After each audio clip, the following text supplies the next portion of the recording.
If you can't sleep tonight, it doesn't mean something is wrong. The night is not a test you have failed. Sometimes the mind simply stays awake longer than the body, as if it needs a little more time before it agrees to rest. There was once a small porch light that stayed on long after the house had gone quiet. Not because anyone forgot to turn it off, but because it had grown used to waiting. It understood that not everything settles at the same time. Inside the house, everything was still. The doors were closed, the floors had stopped creaking, and the air had settled into that deep silence that only comes after midnight. The refrigerator hummed softly somewhere in the background, steady and ordinary. But the porch light remained. It didn't shine brightly. It wasn't trying to guide anyone home. It simply stayed on, soft and steady, as if it understood that some nights stretch longer than expected. On certain nights, someone inside would open their eyes and realize sleep had not arrived. They would listen to the quiet and feel the weight of being awake when the world had already let go. Being awake can feel louder than it is. In the dark, thoughts echo more clearly. A small memory becomes larger. A simple worry feels closer than it did in daylight. The porch light did not judge that wakefulness. It did not flicker in impatience. It did not dim itself to suggest the night should be over. Outside, the street was empty. No cars passing, no footsteps, only distant shapes blending into the dark. The sky stretched wide above the houses, calm and unmoved. The person lying awake might try to close their eyes again. They might turn the pillow over, adjust the blanket, or listen for signs that sleep is returning. But the mind sometimes continues moving even when the body is ready to rest. Thoughts arrive quietly at first. Small unfinished pieces of the day. A sentence that could have been said differently. A task waiting for tomorrow. A moment replayed without invitation. The porch light did not try to turn those thoughts off. It did not argue with them.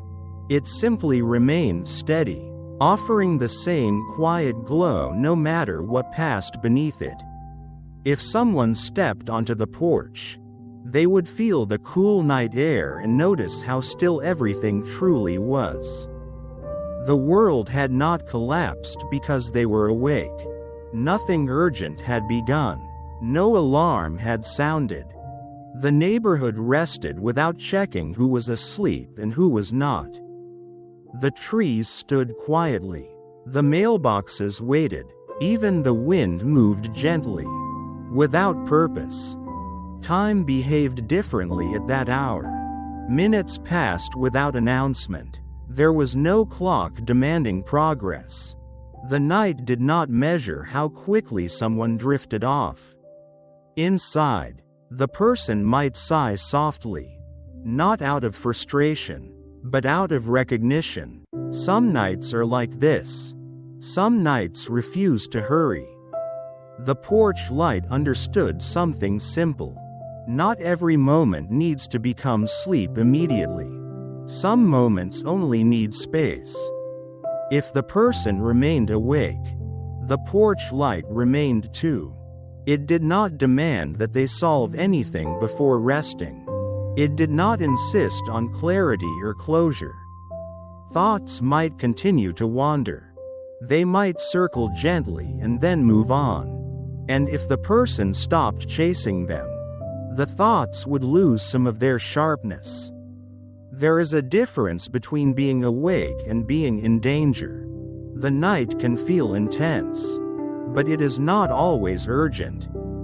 The porch light had watched many nights come and go. It had seen storms and clear skies, heavy winds and perfect stillness. It had learned that everything passes through. even wakefulness. Eventually, the person inside might sit up for a moment and look out the window. They might see the small circle of light on the porch, glowing against the dark. It did not look tired. It did not look strained. It simply existed. Sometimes, that is enough. You don't have to force sleep to arrive. You don't have to wrestle the silence into submission. You don't have to negotiate with every thought. You can lie there and let the night unfold without asking it to hurry. The porch light does not rush the sunrise. It does not compare tonight to last night. It does not measure how long it has been shining. It simply stays until it is no longer needed. Eventually, without ceremony, sleep might begin to edge closer. It rarely announces itself. It arrives quietly, the way fog settles over a field.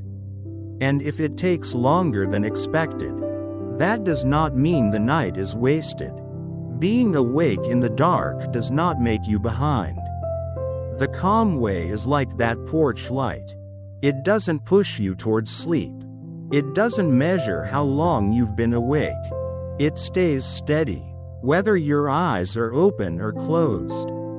If you can't sleep tonight, you are not alone in the quiet. The night is wide enough to hold you. The dark is not keeping score. You can rest even before sleep comes. You can soften even while you are still awake. And when sleep finally arrives, it will come gently, without effort, without pressure, just as quietly as the porch light glowing at the edge of the night.